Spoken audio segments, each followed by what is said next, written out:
Fala, abençoado! Tudo bem com você? Espero que sim! Seja bem-vindo a mais uma aulinha que eu postei aqui no meu canal Biologando com a Tia Pri. A nossa aula de hoje é sobre o reino protista. Mas antes de começar a assistir a essa aula que eu preparei para vocês, se inscreve no canal aqui. Se você já não é inscrito, então se inscreve, tá bom? Ativa o sininho para você poder receber as aulas que eu tô aqui preparando e postando para vocês estudarem um pouquinho. Bora lá, acompanha aqui comigo. Quais são as características gerais do reino protista, ou reino protoctista, como ele também é chamado? Todos os organismos que fazem parte do reino protista são organismos eucariontes, ou seja, a célula que eles apresentam, ela possui um núcleo onde está o material genético guardado bonitinho ali. Dentro desse reino, a gente tem organismos que são unicelulares ou pluricelulares. Aqui, na verdade, a gente tem uma misturinha de organismos. O que acontece aqui no reino protista é que assim, sabe quando você está estudando um ser vivo e você vê que ele não se encaixa como um animal, como uma planta ou como um fungo, e muito menos como um indivíduo, um organismo do reino Monera, aí os caras acabam jogando tudo no reino protista. Então a gente tem, uma miscelânea de características dos organismos que estão aqui, tá bom? Então a gente tem organismos que são unicelulares, organismos que são pluricelulares, mas presta atenção, porque esses caras que são pluricelulares, eles só são um aglomerado de células, eles não se organizam em nível de tecido, eles não possuem tecido verdadeiro. Outra característica desses caras é que você vai ter dentro desse reino organismos que são autotróficos, ou seja, produzem o próprio alimento, fazem fotossíntese, tá bom? A gente tem aqueles caras que são heterotróficos, é aquele cara que pega o alimento que está pronto, que está disponível no ambiente, tá bom? E também tem, dentro desse grupo aqui, organismos que são mixotróficos. O que é isso? É um mix, é uma mistura, é aquele cara que se comporta como autotrófico quando as condições são favoráveis, mas também se comporta como um heterotrófico quando ele não apresenta os recursos necessários para fotossíntese acontecer, tá bom? E quem são os organismos que estão aqui nesse grupo, gente? São os protozoários e as algas. A gente vai conhecer um pouquinho sobre as características de cada um deles. Então pega papel e caneta e anota aí que eu fiz um resumão disso para você. A gente fala sobre as algas. Quais são as características desse tipo de protista? Falou em alga, você está falando de organismos que podem ser unicelulares, certo? Ou também nós temos os pluricelulares. Esses são um grupo de protista que eu comentei com vocês, que você vai ter o quê? Várias células formando o corpo desse ser vivo, mas note, essas algas elas não formam tecidos verdadeiros, diferente do que nós encontramos nas plantas, tá bom? Então essa é a diferença aí básica que nós percebemos entre as algas pluricelulares e as plantas, tá? As algas são aqueles organismos protistas que são todos autotróficos fotossintetizantes. Agora nós vamos ver qual é a classificação que a gente tem para esse grupo de seres vivos que fazem parte do reino protista. Bora lá comigo! Agora as algas, vamos conhecer um pouquinho sobre a classificação das algas. Essa classificação ela está baseada no pigmento que está presente no corpo desse organismo, tá bom? Então, de acordo com o pigmento, ela vai ter aí uma cor predominante e a gente usa isso como critério de classificação.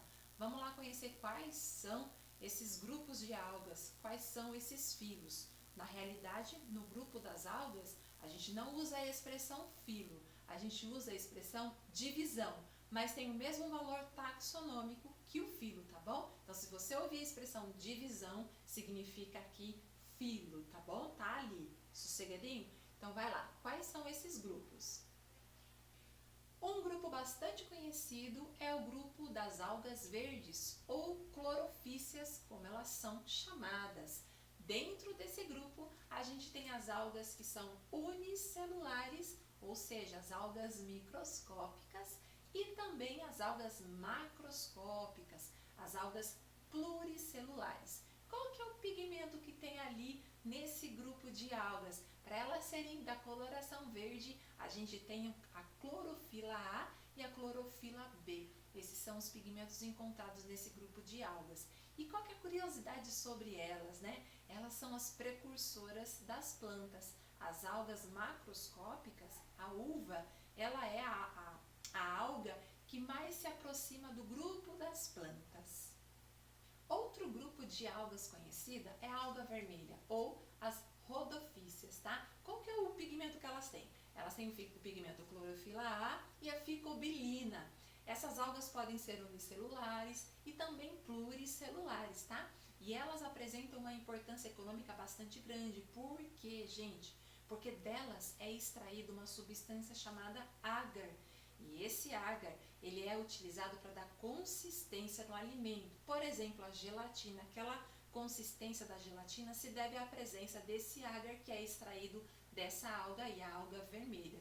Esse mesmo agar, gente, ele é utilizado para a gente poder produzir meios de cultura em laboratório, tá? Que é utilizado para a gente poder cultivar micro-organismos e estudar eles depois. Então, elas são muito importantes aí, tem uma importância econômica bastante significativa.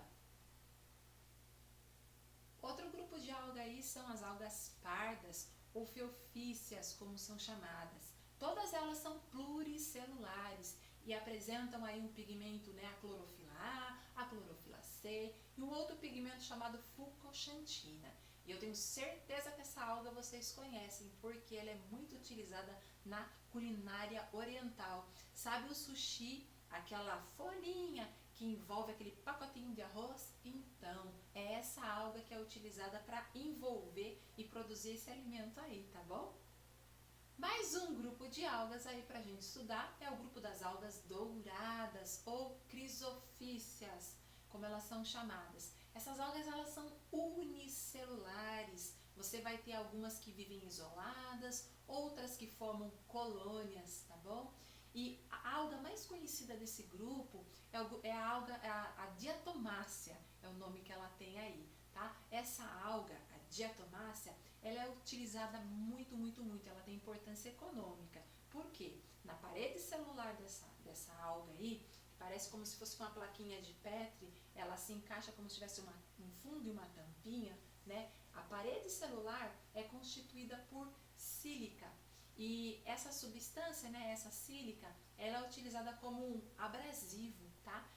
Como se fosse polir objetos metálicos e até na própria pasta de dente a gente tem esse material sendo utilizado, ou seja, é extraído dessas algas a substância que está ali, ó, na pasta de dente. E para completar o nosso estudo sobre as algas, a gente tem o grupo das algas de fogo ou pirrofícias. Essas algas aí, elas são unicelulares, podendo viver isoladas ou formando colônias, tá? A alga mais conhecida desse grupo são os dinoflagelados. Esse grupo de algas tem uma importância ecológica, por quê? Porque elas são responsáveis pela formação da maré vermelha. Então, às vezes, a gente vê formando sobre a superfície da água, do ambiente marítimo, a gente vê uma coloração vermelha. Na realidade, o que você está enxergando ali são várias algas que estão próximas umas da outra e dá essa coloração avermelhada. E esse é um desequilíbrio ecológico, tá? Por que isso acontece? Porque esse fenômeno da maré vermelha acontece porque a água, tá? Ela tem algumas alterações que favorecem a reprodução desse grupo de algas, que são os dinoflagelados. Então, é a oscilação da temperatura, muitos nutrientes, quando recebe muito esgoto, essa água, então tem muitos sais minerais, tá? E isso vai causar o quê? O desenvolvimento desse tipo de alga. Mas aí a gente tem um prejuízo de outros organismos que vivem nesse ambiente aquático também. Por quê? A gente tem a formação de uma película, vamos assim dizer, de uma pequena camada que vai impedir a entrada da luz solar. E aí vai prejudicar a fotossíntese de outras algas que vivem também nesse ambiente aquático. Então, diminui a fotossíntese. Se não tem a fotossíntese, também vai diminuir a oxigenação da água, porque a fotossíntese é a partir da fotossíntese que a gente vai ter o quê? A produção do gás oxigênio. Então, a gente tem a morte de alguns organismos que fazem respiração aeróbia, tá? Precisa do oxigênio, e também diminui o que? A produção da matéria orgânica, tá bom? Porque não está acontecendo a fotossíntese. E é claro que também essas algas aí, esses dinoflagelados, como eles estão se reproduzindo muito, a gente tem a liberação para o ambiente aquático de substâncias que são tóxicas. Então, se essa água ela está sendo ingerida por animais ou até mesmo para o ser humano, ela vai trazer consequências. Ela provoca a morte dos organismos que acabam ingerindo essa água aí, tá bom? Então, cuidado quando você vê uma maré vermelha, não vai chegar entrando, tá bom? Então, dá para perceber que no grupo das algas, a gente tem elas como sendo organismos muito importantes, porque elas são a base da cadeia alimentar dos ecossistemas aquáticos. A gente tem as macroalgas e as microalgas. As microalgas, que são as algas unicelulares, elas fazem parte do que? Do fitoplâncton. Então, elas constituem o que? Os organismos produtores da cadeia alimentar. São eles que produzem aí a matéria orgânica que vai ser consumida por todos os seres vivos, além de produzir o oxigênio presente nesse ambiente aquático, tá bom? Eu espero que você tenha entendido, mas é lógico que se você não entendeu, coloca aqui seu comentário para eu poder te ajudar. Então, forte abraço, minha gente, fiquem com Deus e até a próxima aula com a Tia Pri. Até mais!